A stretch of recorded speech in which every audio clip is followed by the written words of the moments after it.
Salut à tous et à toutes, c'est Elsenfous et aujourd'hui prépare-toi parce que ça va être long. Hein.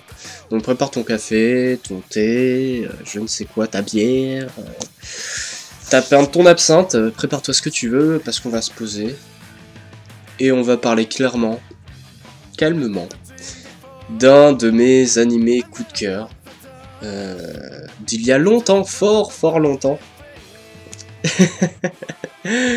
qui se nomme Shira Yukihime no Densetsu. Donc, oui, sous ce nom plus ou moins barbare, pas parce que c'est japonais, hein, mais c'est juste parce que c'est un peu compliqué pour moi de retenir son nom jap, vu que son nom français, et j'ai fait exprès d'ailleurs de le nommer ainsi, pour masquer la triste réalité, c'est la légende de Blanche-Neige. Voilà. Je tiens à prévenir que ce n'est pas du tout une blague, hein. Je surkiffe cet animé. Je tiens à le dire parce que bon, c'est pas une vidéo spécialement pour donner mon avis, hein. Si j'en parle, c'est parce que c'est un anime du cœur. Et j'aime énormément cet animé, donc je vais t'expliquer pourquoi de A à Z. De toute façon, je pourrais mettre des images et tout parce que tu vas voir, tu le sauras vite. Bref. Donc, la légende de Blanche-Neige, hein, c'est très particulier. Il y a énormément de choses autour. C'est d'abord, bon, ça a été réalisé par Tatsunoko Productions. Donc Tatsunoko Productions, pour ceux qui ne le sauraient pas, c'est un studio quand même assez connu, plus ou moins, est-ce qu'on peut le dire. Il a marqué son époque pour certaines choses. Pas pour de bons animés, mais pour de certaines grandes séries, en fait. C'est principalement pour ça qu'il a été...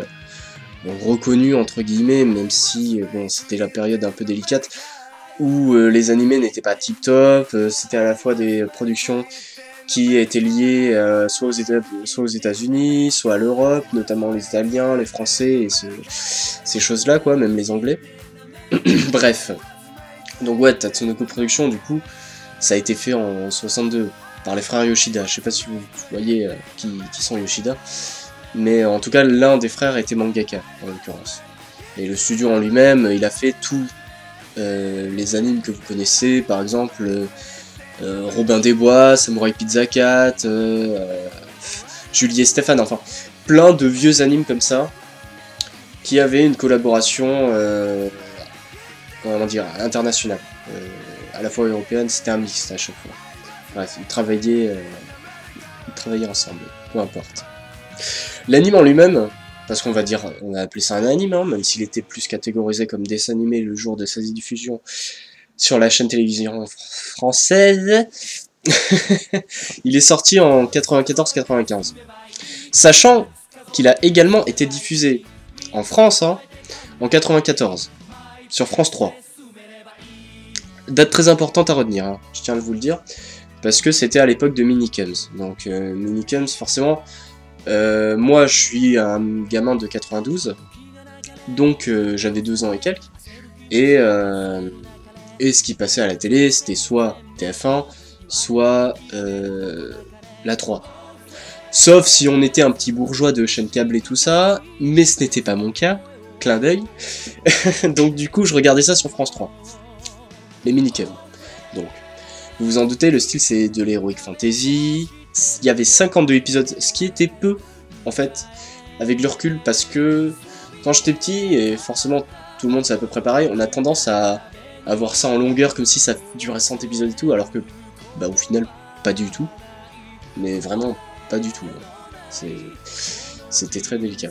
Et il a ensuite été rediffusé, peut-être, je ne sais pas, je n'ai pas vérifié, vu que je sais que France 5 diffusait énormément, notamment avec Midi les Zouzous, rediffusait énormément de choses, de vieux dessins animés. C'est d'ailleurs comme ça que j'ai connu la plupart du temps pas mal de choses, genre Princesse Sarah, que j'ai surkiffé, Le Petit Lord, je sais plus, moi, il y a Booba le Petit Ourson, enfin, des tonnes, de Sherlock Holmes également, des tonnes de dessins animés comme ça, qui étaient diffusés à l'époque, tout simplement. Mais moi, j'ai pu découvrir uniquement grâce à Midi et Zouzou, en fait. Vu que je suis un mec de 92, donc forcément j'étais un peu trop jeune. Bref, donc peut-être que l'anime La Légende de Blanche-Neige a été diffusé sur France 5, peut-être, mais je ne l'ai pas vu en tout cas. En tout cas, ce qui est sûr, c'est qu'il a été diffusé sur Manga. Manga, c'est une chaîne privée. Et forcément, même si ça s'appelle Manga, c'est ironique d'ailleurs, parce qu'il diffuse généralement que des vieux animés. Mais vraiment des vieux, hein, c'est des vieux à l'instar de la Légende de Blanche-Neige finalement. Et rarement des récents, c'est de l'ordre du Yu Yu Hakusho, le Collège Foufoufou, enfin tout ce qui a été diffusé sur le Club Dorothée quoi. Qui n'ont pas marqué forcément les esprits ambiants, j'ai envie de dire. Mais bref, ça c'est un point de vue, on s'en fiche. Là n'est pas la question. Et justement, les DVD ont été release, ce qui est plutôt cool, par les indés, qui se nomment Black Box. Vous pouvez d'ailleurs suivre le responsable de Black Box sur Twitter. Ça se voit que c'est un passionné de Goldorak tout ça, et d'ailleurs Black Box a certes racheté les droits, mais cependant il le laisse à disposition en streaming légal et gratuit. Je le tiens à le préciser, en streaming légal et gratuit. Donc en gros, Black Box, ça se voit que c'est des laxistes, ils sont plutôt cool là-dessus. Plein de bisous à eux, je vous aime. Plein de bisous Black Box. Achetez leur DVD d'ailleurs si ce n'est pas déjà fait. Mais bon, bref. Là n'est pas la question. Donc, concernant la Légende de Blanche-Neige. Pour faire court, c'est exactement la Légende de Blanche-Neige. Sauf que vous prenez le passage où elle rejoint les nains, et le passage où la sorcière vient la chercher, la marâtre, la belle-mère, vient la chercher. Vous mettez un grand espace entre les deux, et vous rajoutez des tonnes et des tonnes d'aventures. Vraiment des tonnes. Que ce soit les rubans arc-en-ciel, qui permettaient d'avoir un seau autour pour protéger la chaumière et les environs. Vous prenez du Satan possédant la belle-mère. Vous prenez des miroirs magiques et des épées scellées par certains esprits qui permettent de contrôler les 4 éléments. Enfin, vous prenez tout ce qui est médiéval fantastique Jap. Vous prenez... enfin, c'est un peu ironique quand même, parce que non, du coup, c'est pas médiéval fantastique. C'est le folklore occidental, mais à la sauce RPG Jap. Vous voyez ce que je veux dire? Vu que le RPG Jap est basé sur je sais plus parler. Sur le folklore occidental, vous prenez ça et vous le mixez, et puis ça donne une grosse aventure. C'est vraiment... Bon, bref. Des tonnes de rencontres, des tonnes de personnages secondaires, dont un certain Link, même s'il ressemble... Enfin, je l'appelle Link parce que... voilà. C'est pas Link, mais il ressemble à Link, vu que c'est un elfe, bref. J'en dirai pas plus. Avec évidemment son prince Richard. Je rigole vraiment pas là-dessus, il s'appelle vraiment Richard. C'est d'ailleurs pour ça que j'ai une affection pour ce prénom. Je sais que je raconte ma vie, mais j'aime bien ça. Et ouais, j'ai une affection particulière pour Richard, ça doit venir de là. Notamment avec Gracie's également, où il y avait un Richard, bref, qui était super cool, mais peu importe. Et voilà. Beaucoup de protagonistes secondaires qui ont des rôles plus ou moins importants, donc qui ne sont pas si secondaires que ça. Les nains également, enfin pas mal de rebondissements. C'est la Légende de Blanche-Neige version Jap, donc forcément il se passe des trucs de fou. Et c'est ça qu'on aime, j'ai envie de dire, quand on est gamin. L'animation, quant à elle, et le dessin n'ont rien de particulier. Le générique, voilà, je l'ai encore en boucle. Blanche-Neige, Blanche-Neige, tout est radieux pour toi. Tout ça. Mais et sinon, l'animation en elle-même est pas folle. C'est de l'anime, si ce n'est bas de gamme, comme le faisait, sans insulte, Tatsunoko Production, quoi. On est clairement dans les animes typés années 90. On n'a pas encore franchi le cap de la 3e génération d'Otak, 3e génération d'Otaku, mais on est quand même bien ancré dans la 2e. Hein. Sachant que la première, bon, je le répète encore une fois, la première c'était tout ce qui est post-apocalyptique, etc. Donc il y a eu un relan de l'animation Jap à ce moment-là. Et là, c'était un peu le déclin, la période 90, entre guillemets, c'est-à-dire production bas de gamme, les shonen commençaient à commençaient à se découvrir tout ça. Donc on sortait un peu de là, quoi. C'est vraiment vers la période fin en 90 que l'animation a connu un relan. Bref, mais ça c'est une autre histoire. Bien que je divague parce que même en 90, en fait, il y a quand même eu un relan dans l'animation. Mais bon, je vais pas détailler là-dessus parce que c'est une autre histoire, c'est un autre débat. De toute façon, là n'est pas le sujet. Donc, tout ça pour dire, l'animation était pas bâclée, mais bon, si je vais le dire, elle est bâclée. Elle est complètement bâclée, voilà. Il n'y a rien de spécial à dire à ce niveau-là. Le dessin est ce qu'il est, à savoir très stéréotypé des animes des années 90, 80-90. Savoir les petits beaux personnages bien comme il faut. C'est pas plus mal, cela dit, parce que j'aimais, je vous avoue préférer ce genre de caractère design type au design qu'on a maintenant, à savoir le moe, l'ultra moe, le super difforme, de tout ça. Les gros yeux, les petites bouches, enfin vous voyez le genre. Mais bon, ça, encore une fois, c'est encore un autre débat. Bref, mais vous voyez la charte graphique, c'est un peu... on est typiquement dans le du 90 là. Hein. Tu le sens, ça respire l'année 90. Donc ouais, on est clairement là-dedans. Les musiques quant à elles sont géniales. Je tiens à le dire et je tiens à mettre un trait d'honneur. Un trait d'honneur, ça veut rien dire. Ça veut rien dire, on est d'accord. Bon, bref. Je tiens à mettre un point d'honneur. Plus, parce qu'un trait d'honneur, ça n'a pas de sens. Un point d'honneur à souligner la qualité des musiques. Vous pouvez reprocher énormément de choses en termes de musique concernant les années 90. On peut reprocher énormément de choses, notamment leur techno un peu cheap.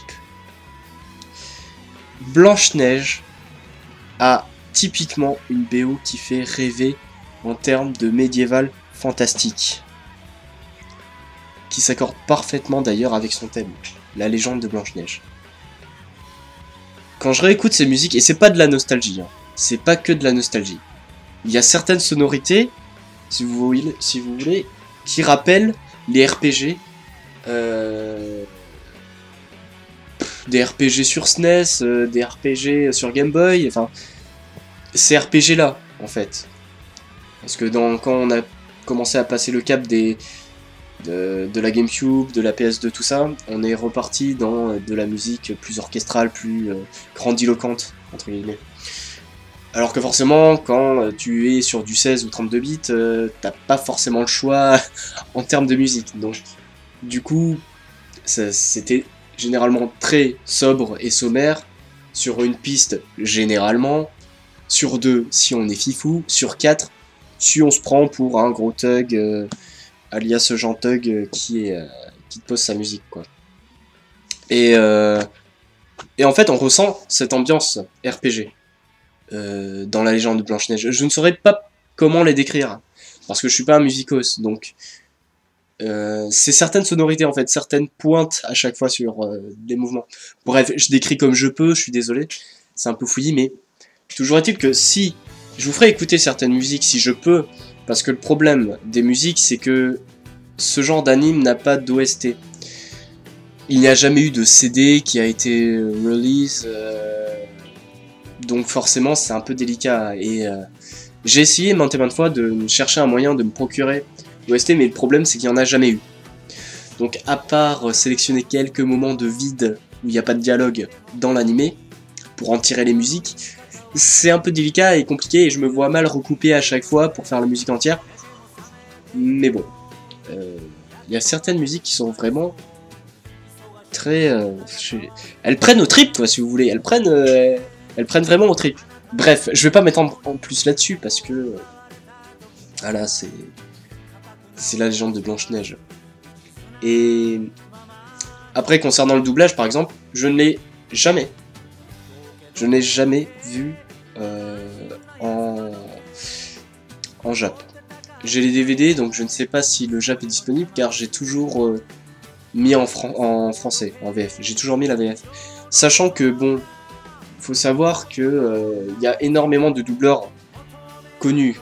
Quand je dis connus, c'est leur voix, le son. Pas forcément leur nom, mais leur voix. Pour tous ceux qui ne s'intéressent pas forcément au doublage, c'est normal de ne pas retenir les noms. Moi-même, je retiens pas tous les noms. Je connais les Roger Carrel, les Donald Reignoux, les Benoît Dupac, ce genre de trucs. Mais il y a certaines personnes, notamment la voix de Poussin, parce que bon, Poussin c'est l'un des nains. Même si les voix sont connues, je ne connais pas leur nom.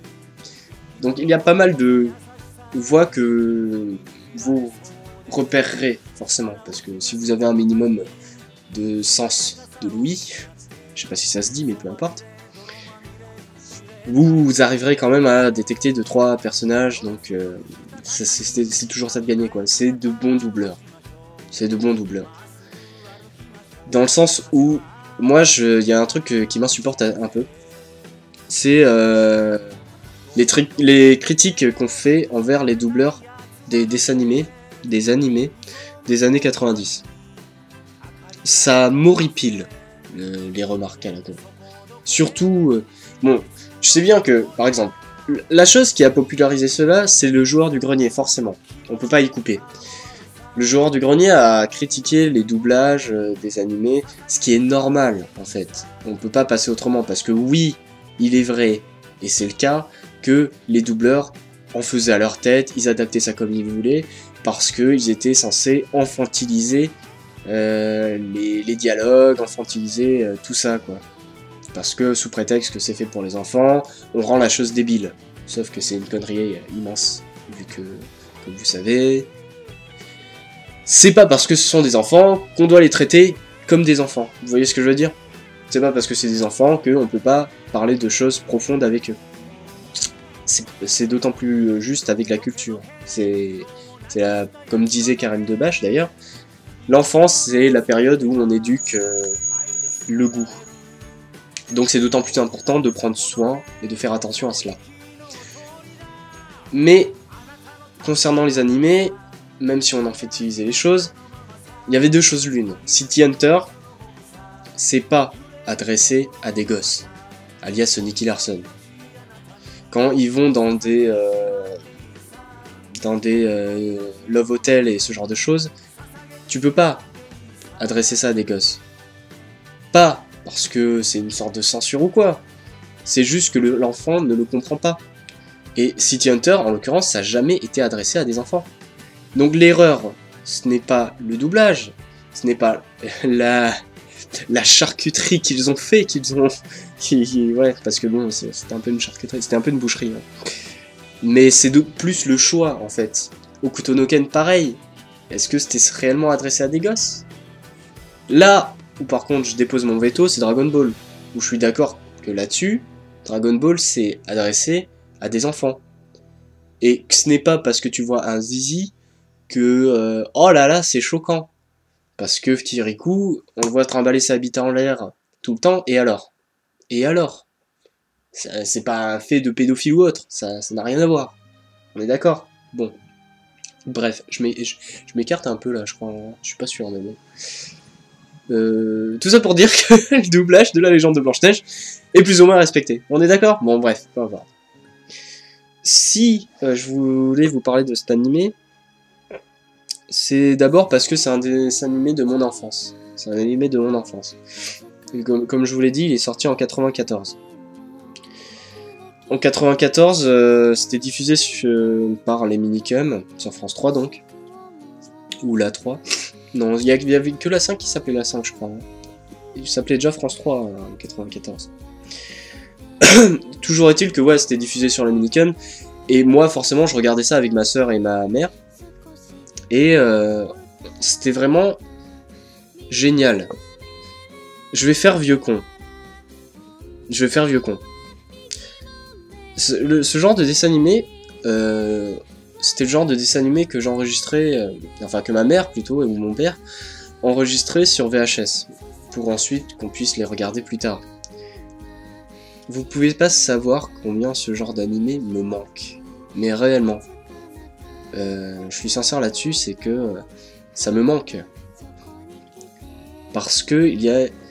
C'est pas un anime, mais un animé pour enfants débile. Dans le sens où je catégorise deux animés pour enfants. Je peux pas compter les shonen et les trucs comme ça à la Dragon Ball, parce que Dragon Ball c'est particulier, c'est à la fois adressé pour les enfants et pour les adolescents. Mais quand c'est catégorisé purement enfant, et la légende de Blanche-Neige en fait partie. Que je le veuille ou non, ça en fait partie, c'est fait pour enfants. Il y a ce genre de dessin animé, comme la légende de Blanche-Neige, Princesse Sarah. On dira ce qu'on veut, hein, mais Princesse Sarah est un très bon animé. Je l'adore, Princesse Sarah. Bon, Rémi sans famille, c'est autre chose, je déteste. Je déteste cette merde, c'est insupportable. Même son générique à la con, bon, je l'ai adoré évidemment quand même à un moment, mais elle me casse les couilles, Mais, voilà. Il y a tous ces animés-là. Sherlock Holmes, Le Petit Lord, Lady Oscar, alias Les Roses de Versailles. Ces animés-là sont réellement intéressants pour les gosses, parce qu'ils ont un vrai fond adulte. Que je différencie avec les animés débiles qu'on a eu durant les années 2000. Et je vais dénoncer, hein, je tiens à dénoncer, là, attention, ça va fuser. Et que je regardais à l'époque, d'ailleurs. Donc, bon, c'est sans honte, ou un petit peu, que j'ai aimé. C'est les Yu-Gi-Oh! C'est les Pokémon. C'est les Beyblade, c'est les Digimon. Vous voyez quel genre je veux parler? C'est ces genres d'animés ramassés de troufions de merde. Je tiens à le dire parce que c'est le cas. J'adore Pokémon. J'adore Pokémon depuis que je suis gosse. Que ce soit les cartes, que ce soit l'animé, que ce soit le jeu vidéo. J'adore Pokémon. Ça m'empêche pas d'être objectif là-dessus. Pokémon, c'est de la merde. Réellement, hein. C'est débile. C'est débile. Parce que c'est pas une série conçue sur une histoire. C'est pas une série bâtie qui a bâti sa série sur une histoire, si vous voulez. Il y a pas réellement de fond. Enfin, il y a pas réellement de choses à raconter. Yu-Gi-Oh c'est pareil. Il y a pas de fond.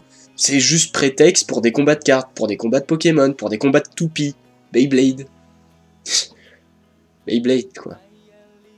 Digimon c'est un peu différent. Mais moi, c'était plus le style qui m'intéressait pas, et bon bref, ça c'est autre chose. Mais c'est pour ça que je peux pas le mettre dans le même sac, je peux pas mettre ces genres animés dans le même sac que Dragon Ball. Parce que Dragon Ball, c'est une réelle histoire, en fait. C'est pas juste une succession d'aventures, de petites aventures, qui se terminent toujours de la même façon, voilà.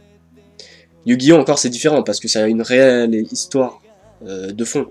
Mais vous voyez bien que l'histoire se fait bouffer par le prétexte des combats de cartes. Non? On va me dire Dragon Ball c'est pareil parce que c'est prétexte à des combats. Bah non. Bah non. Et honnêtement non. Tu peux pas dire ça. C'est divisé en arcs. Donc ils se battent pas à chaque fois comme le premier venu. C'est une question d'entraînement, c'est une question de... Il y a un certain background finalement, puisque on a certains HS sur les histoires d'amour, ce genre de choses. L'évolution du personnage, enfin toutes ces choses, les rencontres et plein d'autres choses. Mais Pokémon non. Le problème c'est que les protagonistes secondaires on les reverra plus. Et la légende de Blanche-Neige c'est la catégorie où c'est basé sur une histoire, puis voilà. Tout simplement, c'est l'animé normal, entre guillemets. C'est juste que durant les années 2000, il y a eu cette vague déferlante de sous-merde qui sont arrivés. C'est triste, mais c'est comme ça. Bon, bref, voilà. Ça a forgé les gens qu'on est, vu que j'ai grandi avec ça. Donc, bon. Mais bref, peu importe. Donc, pourquoi j'ai parlé de ça, moi, déjà? Ouais, la légende de Blanche-Neige. C'est le genre d'animé qui, pour le coup, m'a réellement marqué parce que, en fait, on vivait les aventures. On les vivait. Je dis pas ça pour déconner, hein, mais vraiment. Parce que la légende de Blanche-Neige, c'est pas tant Blanche-Neige qui est intéressante. Même pas les autres protagonistes, finalement, vu qu'ils sont tous clichés, mais à un point. Mais mine de rien, quand t'es gosse, ça te prend par les sentiments, ces conneries. Il y a un moment... Il y a plusieurs moments qui font... En fait, c'est ça qui est marrant avec la légende de Blanche-Neige, c'est que, bon... Je vous ai déjà résumé l'histoire, c'est juste que les aventures, il y en a plein. Elle fait la rencontre de Jack. Jack, c'est justement le personnage que je compare à Link, qui est amoureux de Blanche-Neige, évidemment, qui est un peu son chevalier servant, mais à la fois un antagoniste, vu que c'est un méchant, entre guillemets. Il y a la belle-mère qu'on l'on suit, donc ce qui se passe au château, les conflits de guerre avec Richard, de ce délire-là. Comment dire... Il y a énorme... La quête... merde, j'ai oublié le nom. Ah putain, j'ai oublié le nom. Voilà, c'est ça. La transition un peu à la majorité civile, en fait. C'est forcément le classique rituel du passage de l'adolescence à l'âge adulte. Comme il y a avec Poussin. Il y a énormément de thèmes divers et variés traités. Ça fait beaucoup d'hyperbole, hein, mais... il y a beaucoup de choses fournies dans l'animé La Légende de Blanche-Neige qui justement font évoluer les gosses, en fait, et en bien. Je dis pas que Pokémon ça ne fait pas évoluer les gosses d'une certaine manière, c'est pas vrai. Ça a certaines notions d'amitié, de courage, de patati patata. C'est juste que lorsqu'on a le même sujet qui est réitéré à chaque épisode, c'est délicat en fait. Vous voyez ce que je veux dire? Quand c'est juste une série basée là-dessus, ok. Mais comme je dis, pour Pokémon, c'est toujours prétexte à des combats débiles. Je tiens à le dire et à redire, je suis un fan de Pokémon. Pour vous dire, j'ai regardé tout l'anime de Pokémon. Quand je dis tout l'anime, c'est saison 1, 2, 3, 4, 5, 6. Bien que la 6, je ne l'ai pas fini, je l'avoue. Mais j'ai regardé tous les films également, donc j'ai mon mot à dire là-dessus. Ok? J'ai regardé vraiment tous les films Pokémon, donc je peux parler là-dessus. C'est dire si je suis fan, même si je sais très bien que c'est de la merde. Bref, là n'est pas la question. Donc voilà, le fait que la légende de Blanche-Neige traite de sujets variés à ce point, il y a eu des... En fait, il procure des émotions. Il y a eu des moments où j'ai réellement eu peur étant gosse. À un moment, Blanche-Neige meurt. Elle meurt. Parce que la marâtre, sa belle-mère, a créé un ruban qui en fait s'avère être un serpent. En gros, elle a créé un serpent, plutôt, qui s'est transformé en ruban, l'a déposé sur la porte de la chaumière, sachant qu'il y avait eu une dispute au préalable entre Poussin, qui est l'un des nains, et Blanche-Neige. Blanche-Neige a pris le ruban comme signe de pardon de Poussin, bref, peu importe, elle l'a mis sur sa tête, et à ce moment-là, elle meurt. On le voit qu'elle meurt. Il y a d'ailleurs cet effet négatif qui m'a énormément perturbé quand j'étais gosse. Ils avaient juste pris l'image, ils l'avaient foutu en négatif, mais quand j'étais gosse, je ressentais la tension, tu vois, et elle meurt. J'étais pas spécialement triste à ce moment-là. Mais tu ressens les émotions, c'est quelque chose, forcément on est plus sensible à ce genre de choses quand on est gosse. Et j'avais vraiment aimé ce passage-là, même si je l'avais détesté également, mais bon. Il y a un autre passage où tout le monde est transformé en pierre, et elle est seule. Blanche-Neige est seule face à cette... Parce qu'en fait, pour expliquer, il y a Jonas, un certain sorcier qui a lancé son bâton, même si c'est pas réellement lui, hein, j'abrège, mais il a lancé son bâton qui pétrifie la terre entière. Puis en fait, son bâton sert de centre et la pierre fait propager propage toute comment dire, le sort de pétrification. Et sauf Blanche-Neige est épargnée grâce au courage de ses nains, à l'aide de ses nains, etc., etc. Donc ce moment-là, il est très important. Il est surtout très tendu. Il y a énormément de tension. On ressent énormément la solitude de Blanche-Neige parce qu'elle est seule dans un monde où tous ses amis, tous ses camarades, toutes ses connaissances, tout le monde est pétrifié et elle se retrouve seule en fait. Ces genres de choses, comment dire, la solitude c'est quand même quelque chose, enfin moi en tout cas quand j'étais gosse, je pense qu'on a tous fait face à la solitude à un moment ou à un autre, tout le monde. C'était le genre de moment où on ne sait pas pourquoi, enfin moi en tout cas je peux vous raconter ça, je m'en fous. il y avait des platanes, donc forcément je traînais autour des platanes, et il y avait des périodes de creux. C'est-à-dire qu'à un moment j'étais meilleur ami avec un pote, qui s'appelait Sébastien, puis ensuite il y a eu une période de creux, parce que voilà, je ne sais plus pourquoi. Puis ensuite il y a eu un renouveau avec un autre pote, et il y avait encore eu un moment de creux. Mais la solitude c'est toujours quelque chose d'important, parce que quand on est gosse on a envie de se faire des amis. On a besoin de ce sentiment sociable, donc... Tout ce que je dis encore, c'est mon point de vue, hein. Je suis pas un psychanalyste, etc. Ça reste dans le domaine de mon point de vue. Tout ce que je dis, voilà, comme ça dédouane tout. Je suis peinard avec ça, hop, on n'en parle plus. Donc bon, ça traite de sujets quand même qui parlent énormément aux enfants, que ce soit forcément les thèmes de l'amour et l'amitié, ça c'est basique, hein, on peut pas faire plus basique. Mais la solitude, grandir, hein, le passage à l'âge adolescent, voire à l'âge adulte, avec Poussin, c'est très important également. L'héritage, il y a des tonnes de choses en fait évoquées dans cet anime qui forcément à un moment ou à un autre vont vous plaire, et c'est ça le truc. C'est vraiment un anime qui est à conseiller pour des gosses, et mais réellement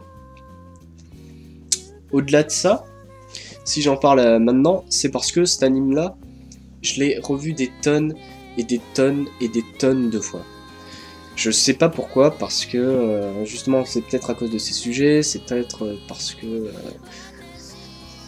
voilà, je suis un peu nostalgique, c'est possible, mais je vais pas pour autant revoir des animés que j'ai vus à l'époque comme je sais pas quoi, le Petit Lord. Le Petit Lord, je m'en foutais, ou le Cid. Je sais pas si quelqu'un se souvient du Cid. Je sais plus comment ça s'appelle, c'est le Cid. Bref, il avait un nom particulier, mais bref, je ne sais plus. Le Petit Lord, par exemple, j'ai pas envie de regarder. Mais la légende de Blanche-Neige, il marque à ce point, en fait.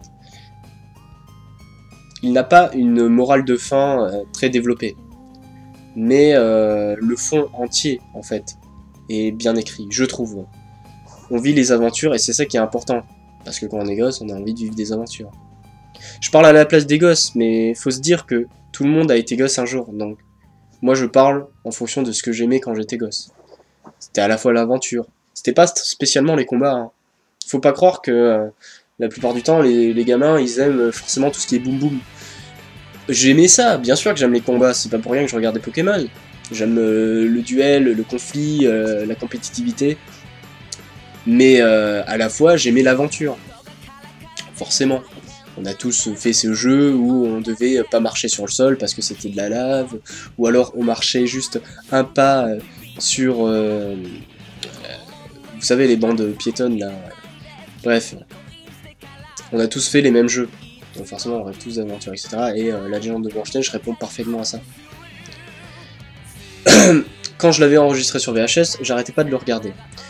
Ultérieurement, j'en parle tout le temps à tout le monde pour savoir s'il l'avait vu. Rares sont les personnes qui l'ont vu, mais beaucoup l'ont vu. Et toutes les personnes à qui j'en avais parlé, ça les a marqués, tellement c'était bien, en fait. Je le dis sincèrement, si vous avez des gosses, faites regarder la légende de Blanche-Neige. C'est vraiment bien là-dessus, y a rien à dire. Je vais pas jouer mon vieux con en disant que c'était mieux avant, mais c'est le genre d'animé que je retrouve plus trop actuellement. D'anime pour gosses, j'entends, parce que les animes pour gosses, maintenant, c'est principalement basé sur l'humour. Ça, c'est un truc typiquement occidental. L'humour. On est obligé de faire des histoires portées sur l'humour. On peut pas, ou très peu, porter de vraies... Enfin, je dis pas que l'humour n'est pas... Ne faites pas dire ce que j'ai pas dit. Hein. Mais des histoires d'aventure, juste d'aventure. Je prends l'exemple Totally Spies, Martin Mystère. Qui déjà, ça date un peu plus de mon époque. On a vu des... Enfin, bref. J'ai vu des animés... Je divague, mais bon, peu importe. On a vu des animés avec Laser Max, tout ça glissy, récents, sur Gulli. Et j'ai remarqué que la plupart du temps, ils basent les dessins animés sur l'humour, en fait, principalement. Martin Mystère et Totally Spies, même si ça se veut aventure, l'humour est quand même très présent. Trop présent. Moi j'ai envie de dire trop présent, en fait. On n'a pas besoin de forcément mettre de l'humour pour signifier que c'est pour gosses. Ça peut être poétique, bordel de merde. Ça peut être, je sais pas moi, on peut être immergé dans un univers. Et c'est le cas avec la légende de Blanche-Neige. C'est pas un animé marrant. C'est pas si marrant que ça. Bien sûr, avec le recul et les doublages, moi je trouve ça marrant. Mais il est pas si marrant que ça, ce sont des petites blagues à chaque fois. Crocus. Qui se souvient de Crocus, sérieux? Si tu te souviens de Crocus, tape-moi un check, hein. Parce que Crocus, c'était un dessin animé vraiment cool aussi. En plus, Crocus avait une très bonne DA, hein, comparé à la légende de Blanche-Neige, je tiens à le dire. Mais, ouais. Les animes et dessins animés actuels se basent principalement sur l'humour. L'Enfeust qu'on a vu adapté en 3D, là, même le film Dofus, tout ça, vous pouvez le voir avec les Disney et les Pixar. Est-ce que dans Le Roi Lion, il y avait vraiment une blague qui vous a fait marrer, genre « Waouh, c'est trop drôle !» Il y en a. Est-ce que le bossu de Notre-Dame est marrant? Non, il est pas drôle. Le bossu de Notre-Dame, c'est pas drôle. Et pourtant, c'est mon préféré de Disney. Je suis pas fan de beaucoup de Disney, mais le bossu de Notre-Dame, c'est mon préféré. C'est peut-être moi, après, peut-être que l'humour, tout ça, machin, je suis peut-être pas porté à fond sur l'humour, mais c'est possible. Mais toujours est-il que c'est pas essentiel pour faire quelque chose de bon. Zootopie a très bien marché, Zootopia. Il avait une dose d'humour, ouais, qui était plutôt bien dosée, et j'ai bien aimé. Mais là n'est pas la question. Mais toujours est-il que le fond reste humoristique. Et c'est pareil pour les animés actuels, il y a toujours un fond humoristique. Également pour les dessins animés. Adieu les Shadok, quoi, j'ai envie de dire. On n'est plus dans le même registre, là. Si vous voulez faire de l'humour, faites pas de Shadok. C'est ce que j'ai envie d'entendre, en fait. Et ça, c'était marrant. D'ailleurs, parce qu'il y avait eu un documentaire qu'il y avait... je sais plus, je crois que c'était sur la 5, il me semble. Où il y avait des vieux qui regardaient... des vieux, je dirais, la quarantaine, quoi, la cinquantaine, peut-être même 70. Qui, eux, étaient fans des Shadok. Et il y avait des gosses avec eux. Et du coup, ils ont interverti les deux. Les gosses regardaient les Shadok. Et les vieux regardaient Madagascar. Donc forcément, les gamins, ils étaient là, mais je comprends rien, c'est nul, oh, c'est lent. Alors que quand on était gosse, moi je me posais pas cette question, je me disais pas, ah, c'est lent, c'est nul. Moi je me disais juste, ah c'est marrant. C'est marrant parce que c'est subtil. Après, je sais qu'il y a certaines personnes qui n'aiment pas les Shadok. Parce que voilà, c'est pas trop rentre dedans, quoi. C'est vraiment tout en jeu de mots, en subtilité, en truc comme ça.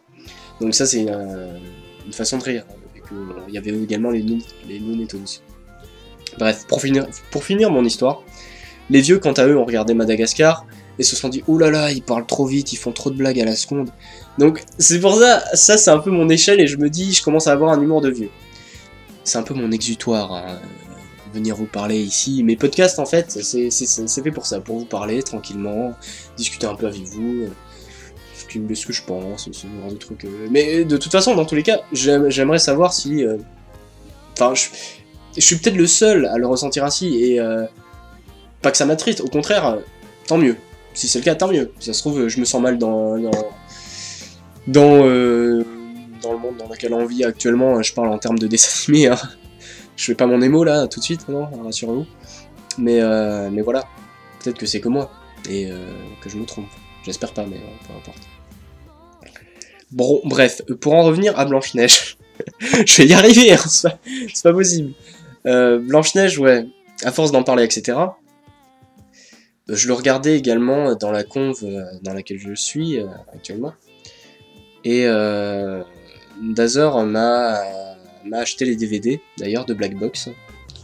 Black Box, je vous fais encore plein de bisous. Puis je te fais des bisous aussi, Dazer.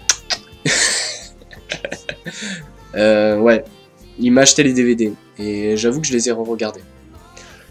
Je les ai pas re-regardés en Jap. Je me contredis peut-être, parce qu'en fait, si j'ai dit que j'ai pas regardé les DVD, c'est que c'est vrai. Et si j'ai dit que j'ai regardé les... DVD, c'est que c'est pas vrai. Entre guillemets. Parce qu'en fait, j'ai déjà lancé quelques épisodes, d'ores et déjà. Mais j'ai pas vu si on pouvait changer de langue. Du moins, je m'en souviens plus. Mais j'ai déjà regardé quelques épisodes dessus. Toujours est-il que... Bah, franchement, procurez-vous-le. Surtout si vous avez des gosses, parce que vous ne le regretterez pas. Je pense à toi, Glissy, hein. De toute façon, je te l'achèterai si jamais on se croise, hein, parce que il vaut le coup, franchement. Sincèrement, il vaut le coup. La légende de Blanche-Neige, c'est en fait, pour moi, c'est le symbole d'une fin d'animé. Je prends un peu la légende de Blanche-Neige en fin, parce que 94, c'était un peu la fin des animés des années 80. Parce que je parle des années 90, mais c'était surtout années 80. Si je veux être plus honnête. Tout ce qui est, je vais pas reciter, hein, Princesse Sarah, tout ça. Et les années 2000, bah, c'est là qu'il y a eu les nouveaux animés. La troisième génération.